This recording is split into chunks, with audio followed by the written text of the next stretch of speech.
Kodakara നെല്ലായിൽ ദേശീയപാതയിലുണ്ടായ bike അപകടത്തിൽ കയ്പമംഗലം സ്വദേശി ഉൾപ്പെടെ 2 പേർ മരിച്ചു.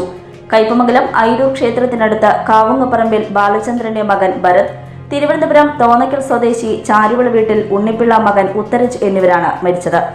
ഇന്നലെ രാത്രി 10 മണിയോടെ ഇവർ സഞ്ചരിച്ചിരുന്ന ബൈക്ക് നിയന്ത്രണം വിട്ട് ഡിവൈഡറിൽ ഇടിച്ചാണ് അപകടമെന്ന് പറയുന്നു.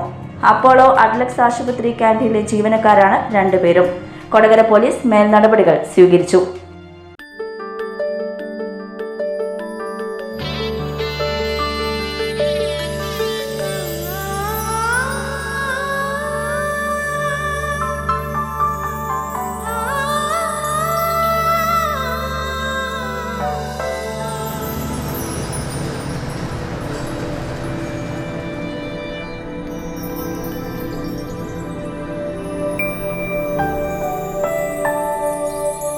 നിങ്ങളുടെ അധ്വാനത്തിന് സത്യമുണ്ട്.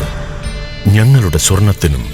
Ishara golden diamonds, Kodungallur road, Triprayar. സ്വർണത്തിന്റെ സത്യം.